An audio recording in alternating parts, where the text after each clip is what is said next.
Oh boy. Hello everybody. It's been a long time since we've seen each other, or heard from each other, where one broadcast just concluded no more than 5 minutes ago.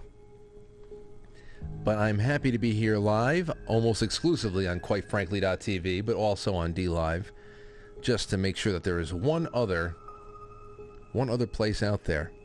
But here we are, we're here. I see people are filing into the chat room. I see Judy 0309, Moira in New York City, Josh. What's going on, Josh? We have some studio, some network hands and specialists are here. What's going on, Ross? Sharon. Hello, everyone.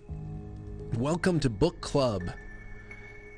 And, of course, it's creepy music. What I'm going to do is I'm going to get Book Club intros made, something that's a little bit more across-the-board cozy, like you're in a, I don't know, like a cafe, coffee, these wonderful, you can, where some kind of an intro where you can actually smell the old nuttiness of the pages of all the books. You know that nutty smell? Oh, wonderful, wonderful. We have to do that because it's not always going to be a creepy book, something that blows your mind, but maybe. You know, I have books like Shutter Island that I have not read, and that's not nearly as long as this. And Shutter Island, the book, is pretty classic at this point. We can do books like that. And that would tell us a lot about the times we live in and the people that are in the world, right? All right. But as for tonight, we are covering chapters 30 to the end of chapter 33. So it's pages 321 to pages 375. And I ask you all, I have the thread here. You still have time to go and put some stuff in there. What do you have? What really struck you? That's what I want to know from the people in the audience. And there's not nearly as many entries into the thread this week, which makes me hope that it's not that people are just getting all tuckered out. Don't do that. Book club means that we're all doing it together. Don't tucker out. Keep letting me know what you're thinking. We're almost there. I know that we don't do stuff like this. This is very new, but I can't tell you how great I feel that this is holding me to read at least 50 pages of something stimulating or something new and outside of the ordinary every week.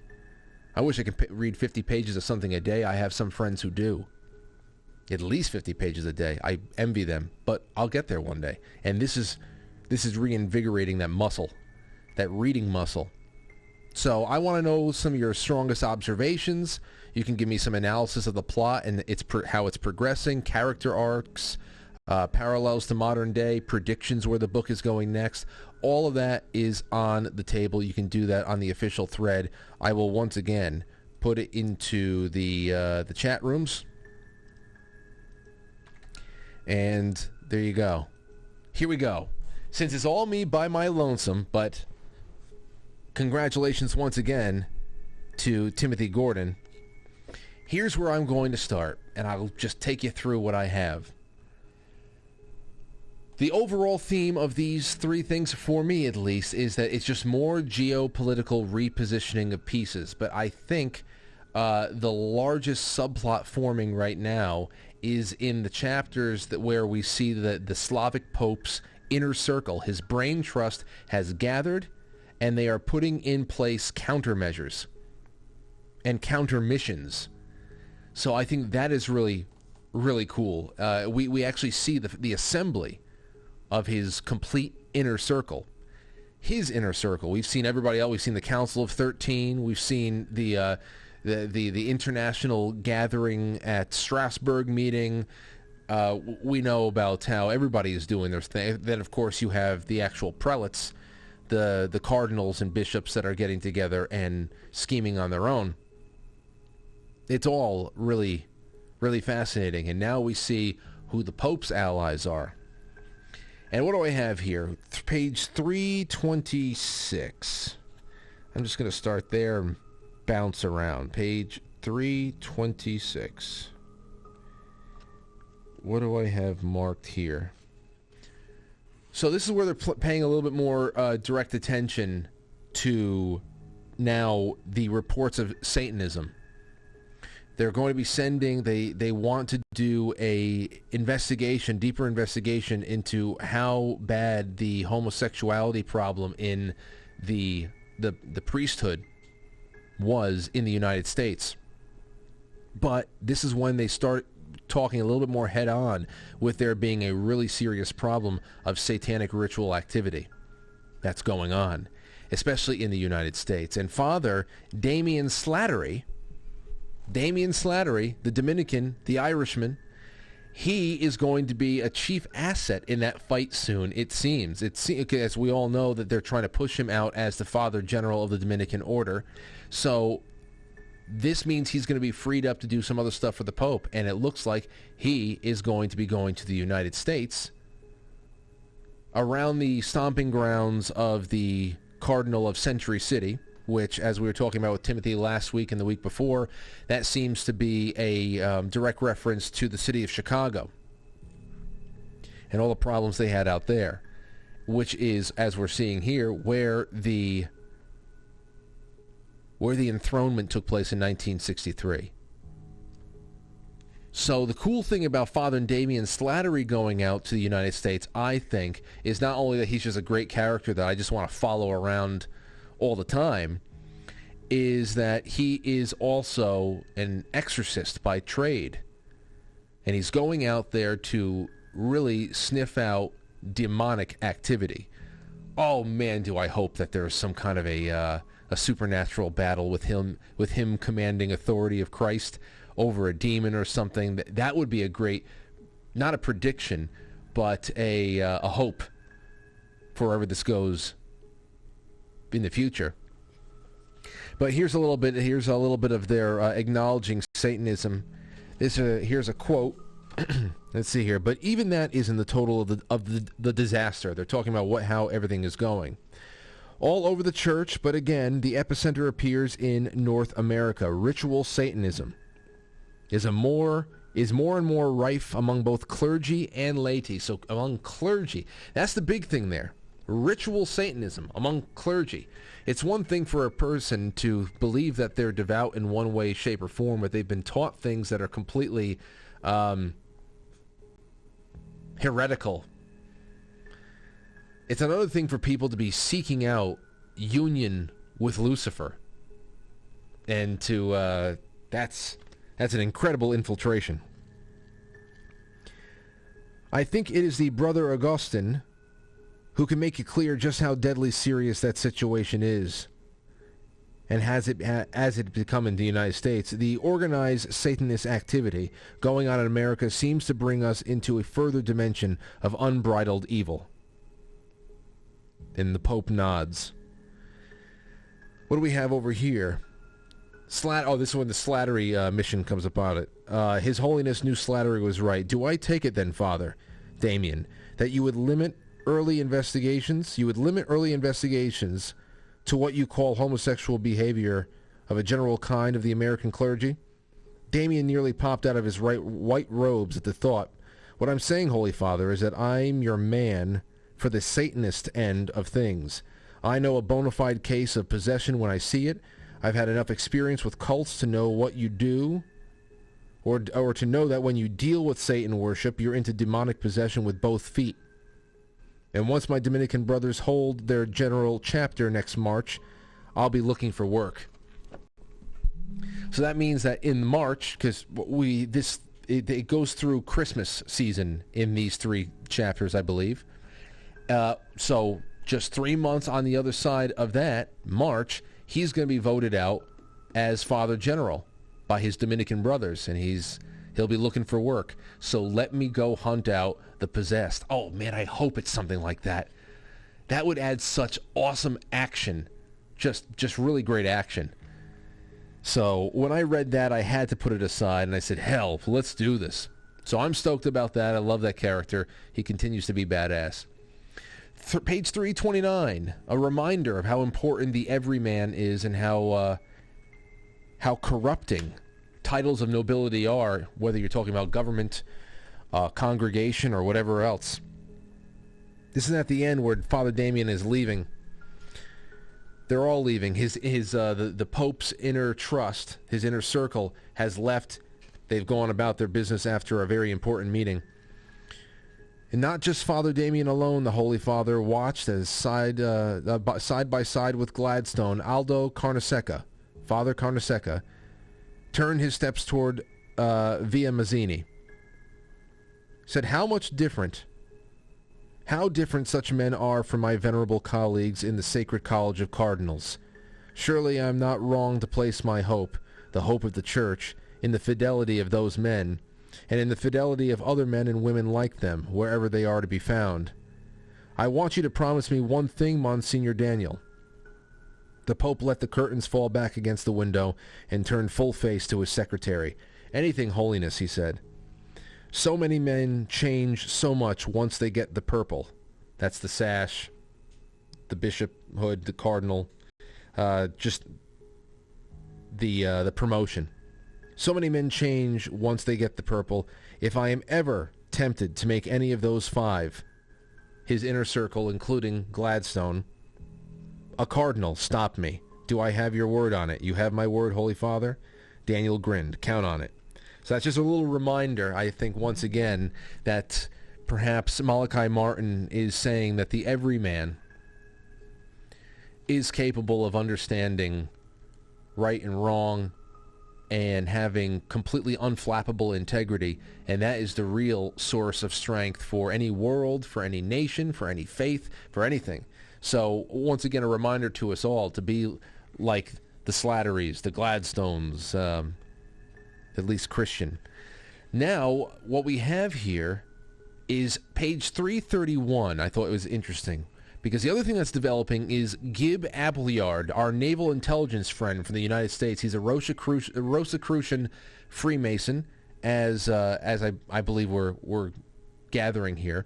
But we get a lot more of a glimpse again of how they aren't in the loop of what is going on with the Council of 13, the Strasbourg group, and of course the coordination with all of the bishops and cardinals that are trying to get rid of the Pope and change the entire hierarchy of the Church.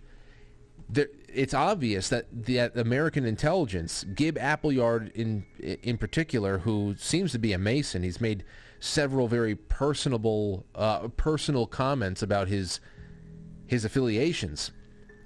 They don't seem to know what the hell is going on.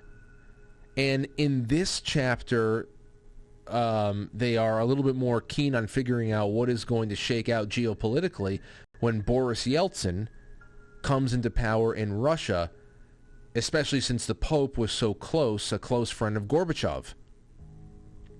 So that's interesting here. And 331, once again, and yet all the names that came up in Gibbs' Washington briefing with Vance, Bud Vance, his superior, were little more than ciphers. They didn't know if Cardinal Cosimo Mastriani was really out of the loop, as Vance had surmised. See, the fact that I saw them asking questions about whether or not Mastriani, who is obviously a pivotal figure in the process, in merging the Church with, perverting further and merging the Church with this international European body of, internationalist figures and heads of industry,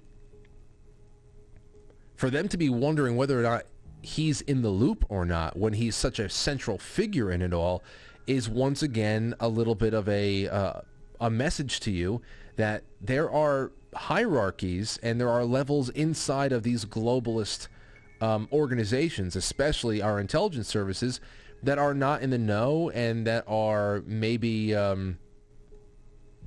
getting cut out of the action or whatever. So not everybody's in on this. That's page 331. And then we get Appleyard meeting with a Grand Master Mason, who is obviously hiding something, because he lies to Appleyard about his knowing Otto Secular, who is one of those globalist types. And I think he was at the Council of 13. I think Otto was.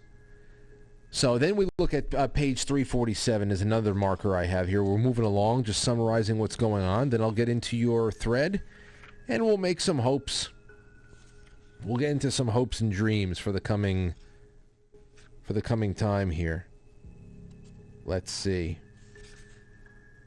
Oh, 347. Now, this is when Appleyard, the intelligence official, gets an audience with the Pope. They are talking at great length about Russia, about trying to see exactly how the Pope is going to throw all of his support behind. They need the Pope to be behind Boris Yeltsin, and to make this be a little bit more of a smooth transition away from Gorbachev. Gorbachev also being a little bit more invested in what was the big deal about Fatima, especially what the revelations that Fatima had to do with the future of Russia, Ukraine, and the Eastern Bloc states.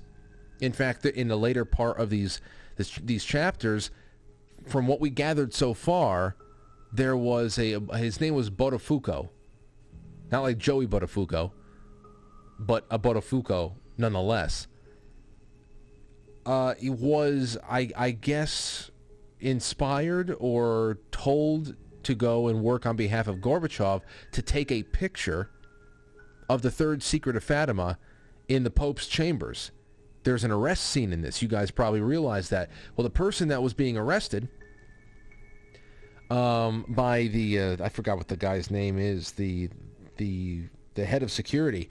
The person being arrested was trying to snap a photo of the third secret unfolded, and just so that he can get it back. I don't know what that's about yet. We haven't gotten to the end of what that is going to be, but now there's more referencing to the secret, and obviously it's a secret that people want to know about. So in page 347, you have a little bit of a back and forth between Appleyard and the Pope. On 345, you actually get a glimpse of how the Pope knows he's being used. He says, we all have been watching the sleight of hand operation, Mr. Appleyard. Presto. Now you see the USSR led by Mikhail Gorbachev. Presto. Now you see the Gorbachev Federation. Presto. Now you see the Yeltsin-governed Russia. Should this Holy See collaborate in preserving that sleight of hand? So he knows. He's just letting him know, I'm going to play your game, and I'm not going to cause too many problems for you on the international scale. But I can see how I'm being used politically between dueling forces that are obviously they have their hand in everything. From it makes you really wonder once again. How separate from the Soviet Union was our own country? Well, we've talked about that's a little bit rhetorical here. We've talked about that many times. And maybe one of the things that we read together for a book club, if we do a biography tonight, we should all do Blacklisted by History, the biography that was written by M. Stanton Evans. It's an insane book. It's a thick book like this too, but it's about Joe McCarthy. This is so pivotal. I think that would be a great book club, but it would be dense reading. It's a little more textbookish. It's a biography, but it provides you everything you need to know about what happened to us as far as that infiltration goes, and it's all related, of course. 347, moving right along. 347. Here we go. He had a lot of sorting out to do before he would be ready to make the preliminary telephone report to Bud Vance. So this is Appleyard. He had learned a lot about he learned a lot of lessons this morning, he said. But he still knew next to nothing about the Holy See's policy with respect to the East. So he couldn't get anything out of the Pope there. And then there's this. Appleyard rustled again with the problem of the Strasbourg plot to force this Slavic Pope to resign. The men at the gathering had spoken of a radical change in the topmost level of leadership in the Church and of the need for a papacy that would conform to today's reality. But the more he had come to know about the Slavic Pope, the less sense any of that made. He couldn't imagine a more radical change in papal leadership that had already been affected by the present pontiff. And having met the Holy Father now, he was at a loss to fathom the reasoning behind such a cabal. So this is a theme that keeps coming up over and over again as we're moving through. I don't think that maybe what could Appleyard be missing? Because Appleyard is a little bit on our. We have some omnipotence as the reader to know what he's missing out on. We know that there is an actual attempt. There's a concerted attempt to commune with Lucifer here. That this is ritualistic. This is about transforming and consecrating the world for a demonic force. To create a world that is antichristic. But I just wonder if that's really all it comes down to. But it seems like there would be even more to that. So he doesn't know. That's really something else. 353. Well, what else we have here? Oh, this is a very interesting part right here. On 348, when he's talking to Bud Vance, and they're asking about, okay, so what's his policy on Yeltsin? Is he going to stand behind Boris Yeltsin in Russia? And he's talking to his higher up here, Bud Vance, and he says, so he'll back up our pro-Yeltsin policy. Appleyard says he can't be quoted as backing Yeltsin. He's benign, salutary even, but he hasn't put his eggs in one basket the way we have. Still, that's not to say that he won't cooperate if necessary, at least on a temporary basis. You're beginning to sound like a Vatican ambassador yourself, Gibbs. Speak English. What does that mean? Appleyard could almost see the Slavic Pope's eyes again as he laid it out for Vance. It means, Admiral, that if it comes to a matter of security interests, this Holy See will not find it difficult to fulfill its obligations. We can settle for that. Vance sounded pleased, but it leads to another question. I'm still concerned about Strasbourg. Did your sources in Rome give you anything more on that? Not a lot, Bud. It's serious enough to be worried, though. The institution is useful to us as it stands. If somebody manages to change the way it's governed, and that's what Strasbourg was all about after all, you can bet it would jigger our normal mode of access to a lot of things. My thinking exactly. Let's keep on it. I plan to. Appleyard's assurances to his boss seem almost glib, but it came from his heart. I practically promised the Holy Father that I'd come back to see him. I'd like to think that he'll be here when I do.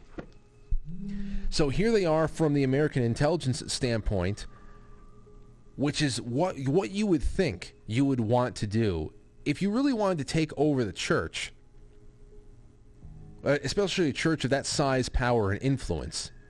Then why wouldn't you just want to commit to the same kind of cultural degradation over here that we have in the United States, which has produced some of the most immoral, owned and operated puppet presidents in the history of leadership in government?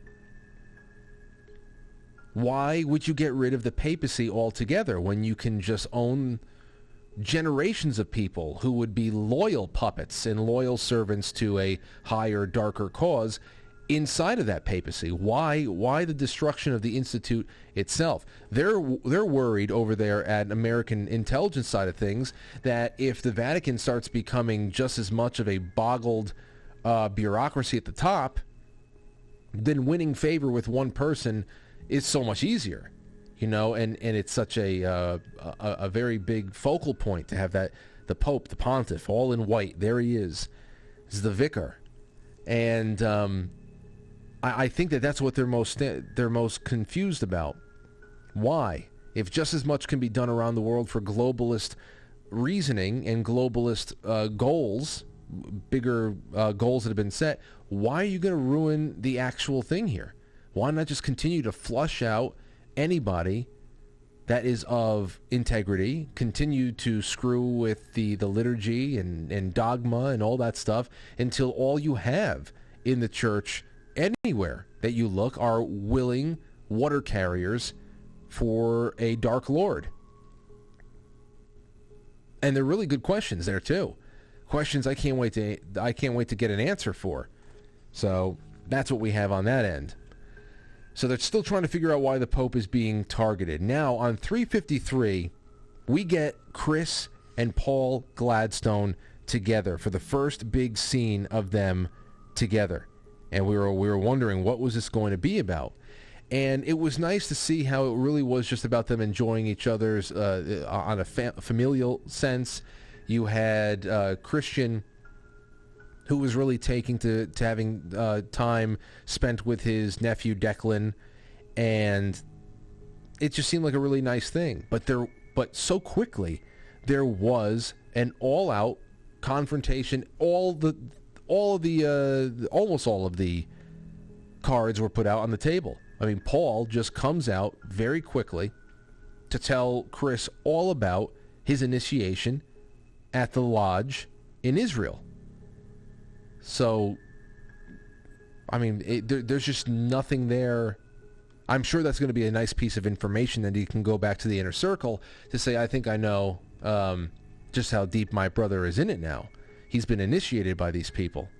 And perhaps it's a little bit more of a tip as to who might be working the other side of this operation, since what he is doing for Mastroianni by canvassing all of the bishops in Europe about the disunity topic within the church, which is really just about planting seeds for disunity. I think he has to understand, though, that the mission he's been sent out for is anti-papal, and he's working for somebody that is on the dark side of things, Mastroianni. He's always had that feeling about him since the beginning. So this may be coming into focus for him. And despite that little exchange there, they were able to get back to their family outings and to carry on. There was one point in here I thought was particularly interesting. This is when Chris started to realize how they were living and how really they have lost their faith, and that the faith was not even being... How bad was it? Well, here, you'll see. So Chris, he started to become uncomfortable with this tour they're getting of different cathedrals and whatnot, and how the people, the priests or those who are looking after these churches, were a little bit more... They're less reverent about what the work was depicting, all the artwork that they have there, biblical pieces of work from long gone eras. And he started becoming a little bit more uncomfortable with the tour that they were taking out there, when he was just visiting historical sites with his brother Paul, when he realized that even the priests that were looking after all these historic sites, they were really just so much more into the idea of how much art they were collecting, how much significance and how much value it was, and not so much about the presence and what is really being depicted there and how it relates to the faith. And he says here, thinking back on it later, Christian wondered if the change that came over him as he listened to Jadot's erudite irreverence hadn't begun much sooner. Perhaps the trigger had been all of the questions that Declan asked on their tour of sacred places, questions that made it clear how little the boy knew of his religion. So it has not been emphasized by Paul, and this is just to a level that Christian didn't know. He didn't know how bad it was. And then, of course, he knows really how bad it is when they start talking about his new brotherhood and what he's been initiated into. And that was a big thing there. What drives the cattle? Here's another thing we see at 357. This is in the middle of their going back and forth. They're going back and forth. Christian studied his brother's face for a moment, flushed with excitement of the utopian vision that he had just shared with such passion. I brought up Star Wars last week, and again I'll bring up Star Wars again because it's the same character, Anakin Skywalker. He's already been seduced, and now he's just euphoric. He says, he believes that he's more powerful than anybody, He believes that he is going to be he's excited with what he's going to be able to do to create a new galaxy. How he's going to bring peace and prosperity to his new empire. That he can stop people from dying, nothing can stop him now. He's feeling that excitement about finding a more complete picture that had been lacking in everything that had been destroyed for him in the past in his experience in the seminary. He's found a more complete picture inside of this lodge, this Masonic lodge in Israel. And he says he goes on to say, what he had to offer in return was not attractive, and without grace of God never would be, to those whose lives were suffused by the credo Paul had just set out. So what he was about to tell him was going to be very hard for anybody in Paul's position who had just pledged themselves to this order to hear. But he says it anyway. He says, still there was nothing for it except to face into the issue. Look, Paul, we both know that there is not one exhortation in Christianity to build a material paradise. Humanly speaking, that's a bleak statement, but it's a fact. And even worse from your point of view is that there will never be a peace between Christianity and the world. We have God's word on that. The world is domain of the prince, Jesus told us. He told us that our reason for being on this earth isn't to build a paradise here, but to earn salvation in heaven. He told us that the only way to do that is to cooperate with him, with the merits that he won for us, and that he convinced us of by his specific words and his specific works, and that he communicates to us by his sacraments. So the contrast is clear. Dedication to the attractive things of this earth, or dedication to God who has seen fit to give us his laws to live by. It's a different doctrine because it runs against the tide of our passions. To take a page from the gospel, it contradicts the desires of our flesh and the desires of our flesh. I can't say that word right now. I probably just grazed over it, and I got the point. It demands sacrifice, pain, and loss. The beauty of Christianity, he goes on, is that it does not... it does ensure eternal life for all those who believe in it. It ensures that we will live in the company of God for all eternity, and that will have full share in his beauty, his truth, his infinite happiness. So you're right there about me, Paul. The cradle and the cross and the idea, the goal that lie behind humility and the holy poverty and the sacrifice are all still the same for me. Because he was coming down on Christian for, I can't believe this is all the same for you. It never changes, it never evolves, because of course he's from an evolutionary standpoint. Everything needs to evolve and meld into one singularity. And he says, and I am bound to tell you, Christian says to Paul, I am bound to tell you that the strong prohibition against membership in the lodge still stands. No matter how high-minded your intention, you are in mortal sin. So that was the first.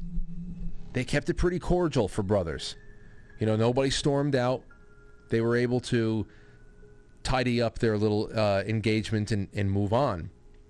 But that was the kind of an engagement I was waiting for.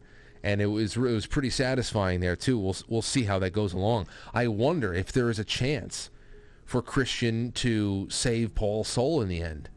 Do you think that at the end Paul might have a turnaround? Do you think he may? Interesting stuff. Now we're almost at the end here. 366. There was an attempt on Father Aldo Carneseca's life. We knew it was coming. He was being set up. They were making it look like it was going to be the mafia that did it because he was out to do some work against the mafia. But the readers know that this is a cover for another Vatican assassination. In particular, the specific reason why with Father Aldo, not only is it going to be, par for the course that he's also in the Pope's inner circle and someone that the Pope trusts, but they know that he was able to be exposed in any way, shape, or form, in any meaningful way, to what was going on with the ritualistic enthronement of Lucifer in 1963. He saw the materials, he understood it. So this is about tidying up loose ends, just like there are a number of people being murdered in the United States to tie up loose ends there as well. But now we know that Father Aldo knows as well. Not only knows that he's being set up, which he had trepidation and he was hesitant at first, so he know that something wasn't right about this. But now we know that he knows it has something to do with the enthronement. That's 357. He says the following, but the Sicilian operation was a success, Aldo, unless you think the mafia will be after you for revenge. Surely the danger is over. This is Christian talking to Aldo. He's all beat up. He was in a very bad car accident. They thought it was the mafia. Carnesecca made it clear that both he and Luca D'Amo is the head of Vatican security. I wonder about Luca D'Amo, how trustworthy he is, only because he has a uncle who works with Appleyard. Am I getting that wrong? He has an uncle that works in intelligence, that is kind of connected with some globalist forces. So I wonder. So far, he seems to be on the up and up. Maybe, hey, you can trust Christian even though Paul is a little bit compromised right now, can you? So anyway, let's see here. Carnesecca made it clear that both he and Luca D'Amo were sure his accident had nothing to do with mafia vengeance.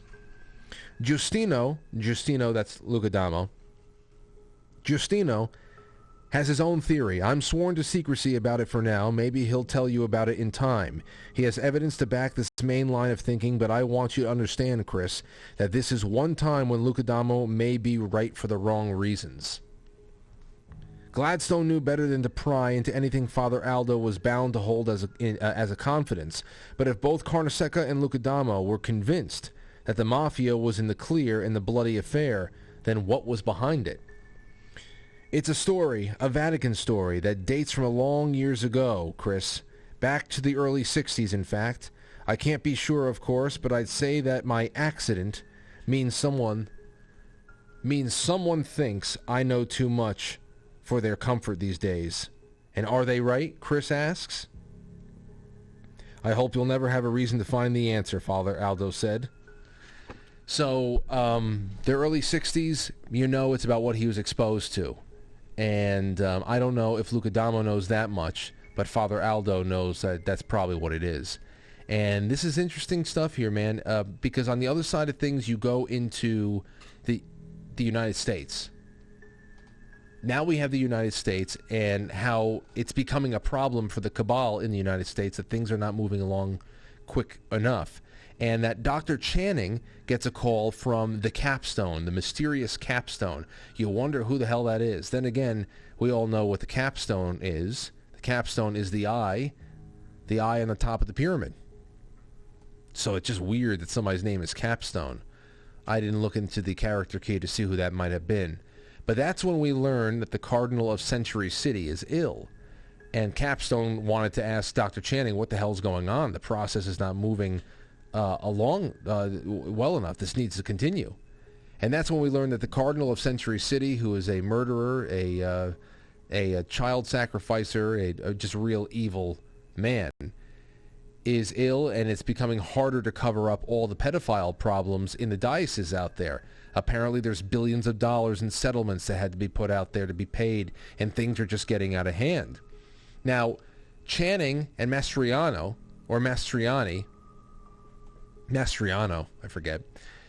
This is when they think that it would be a good idea to send Christian Gladstone out there to the United States to help move things along by pretty much continuing all the canvassing work he was doing in Europe, only in the United States, to push that disunity of the church stuff to move along all of the opinions in the U.S., in North America, to help bring about the quick demise of the Pope and the papacy at large.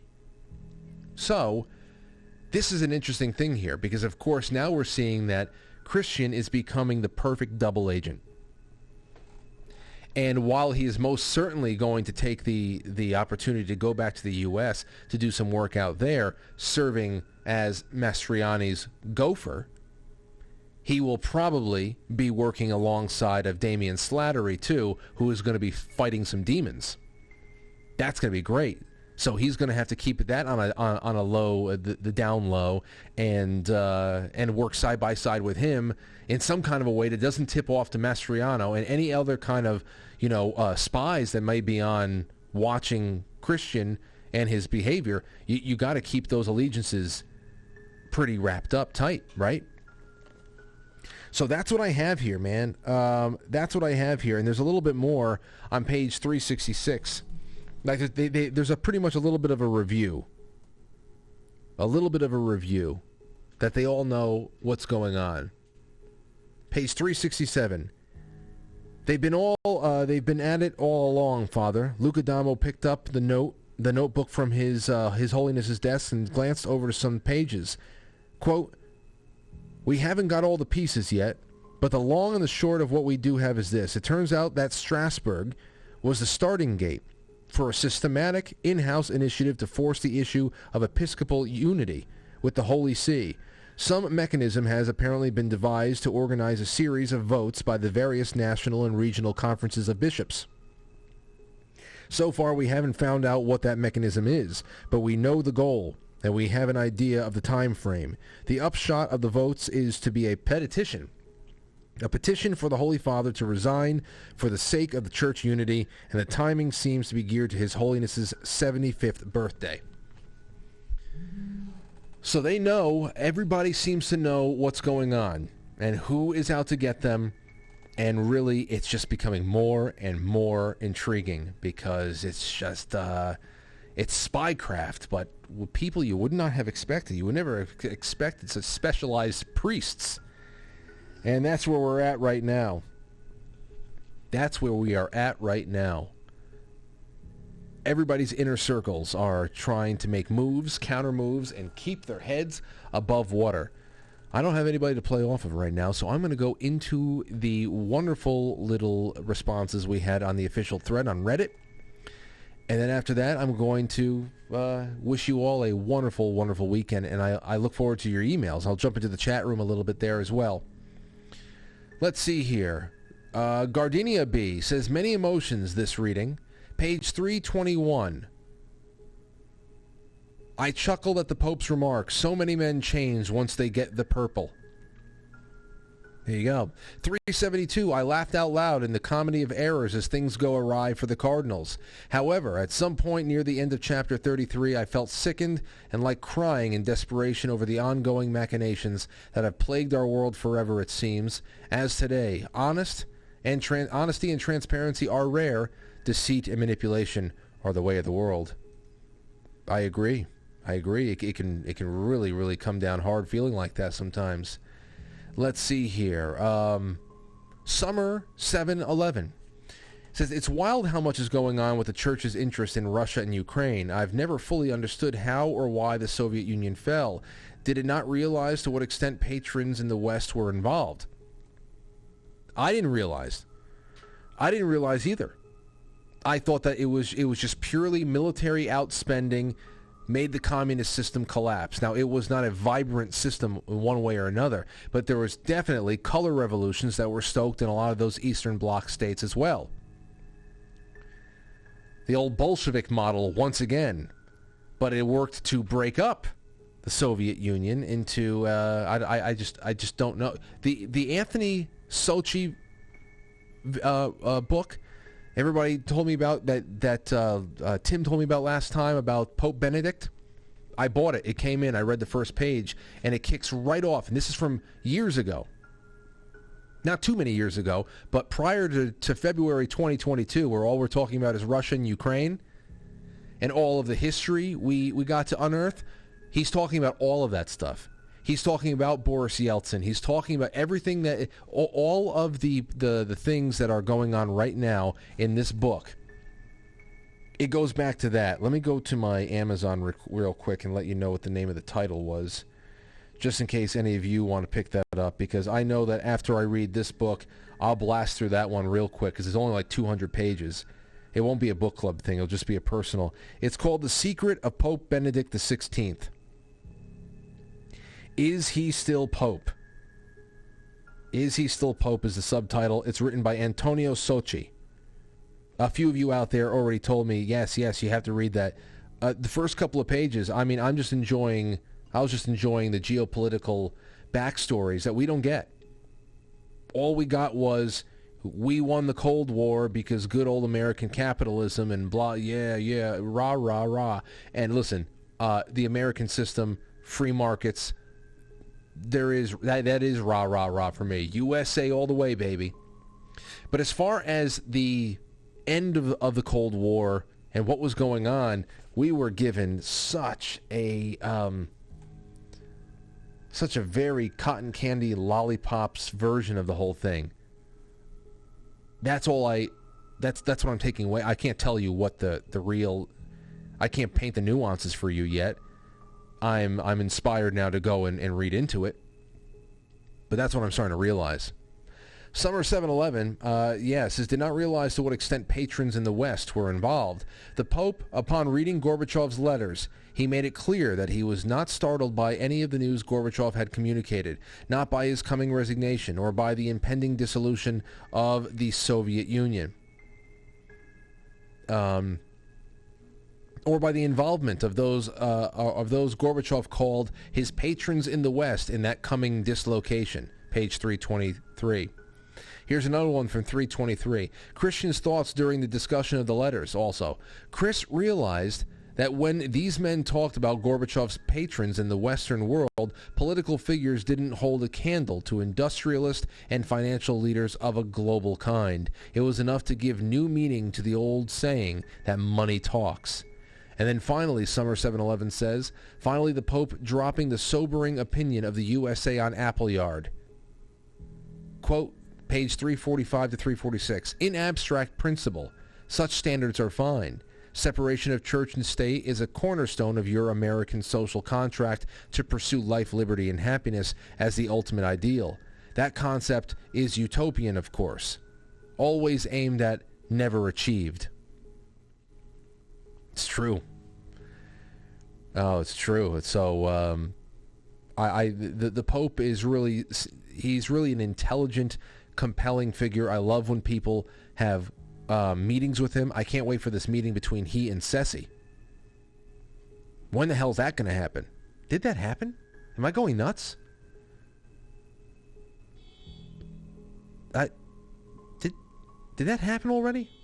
Maybe I'm not remembering it. I don't know. Perhaps not. Okay, and then finally we have here from Moira in New York City. Congratulations to Timothy and his wife. Prayers were sent up for a safe delivery of baby number 7. What a great day to reread these 3 chapters, Frank. Stormy afternoon here in the Big Apple, yes. Quite the Irish day. Malachi Martin is a masterful storyteller. I was struck by his description of the Pope's blue eyes.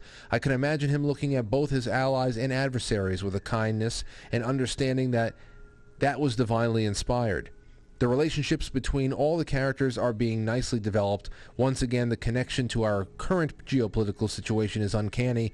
Like Mr. Gorbachev, I am wishing to know that third secret. Man, me too. Me too, ladies and gents. Me too. But I might lose a lot of sleep. But maybe it's just the thing that everybody needed to know. Maybe exactly why we were told that we needed to know it in 1960. That we were told it must be told to the world in 1960. And Malachi Martin, who did read it, said that it was horrible. It's most frightening. Some of those we should listen to that maybe at the end. I'm gonna find some of those conversations in the Art Bell episodes, and I'll play them on a later session together, where you can hear him just talking about it, and then people start calling in with Art Bell or faxing Art Bell as well, saying this is what I heard is in the third secret, or I know someone who knows someone, and this is the section he gave, and all along the way, he'd say no. And he said that if you were to have guessed, he would have said yes. If anybody were to have guessed it during all those times in the 90s that Malachi Martin was on Art Bell's show, and they came up with the exact verbiage of the third secret, he would have admitted. But Ladies and gentlemen, that's all we have for tonight. I think that's where we're staying on this path. Machinations, moving pieces. What I think we're going to do is page 375. That is the beginning of chapter 34. 375 to 439. That is the end of chapter 28. So you'll be looking at chapter 39. You'll be looking at chapter 39 in the face. So we're going to be going from, if you have the paperback, 375 to 439. That is chapter 34 to the end of chapter 38. So that's, again, another about 50 pages. I think that at this point, 50 pages should be all right. And I'll see what we need to do to catch everybody up. But, hey, listen, these episodes of the book club session should catch you up. Oh, it's so exciting. So exciting. Thank you, guys and gals, for so much more than you already give me. It's the unseen. It's the shot in the arm. It's the inspiration. Thanks for all of that. And please hang around for Friday night after-hours programming on quitefrankly.tv. Go there right now. Enjoy yourself. I'm going to get some food, and I'll be there before you know it. All right. Until next time, ladies and gentlemen, happy reading, and I'll see you soon. Email me if you want to contribute to this, and please get to the thread and continue contributing. Because what I'm going to do is when I upload all of these to YouTube as a series, I'm going to put the thread into the description of everything so people can go there and read what you have written and respond to you, and we can keep this going. And we'll do that through all the other books that we do. Goodbye, everybody. Have a great weekend.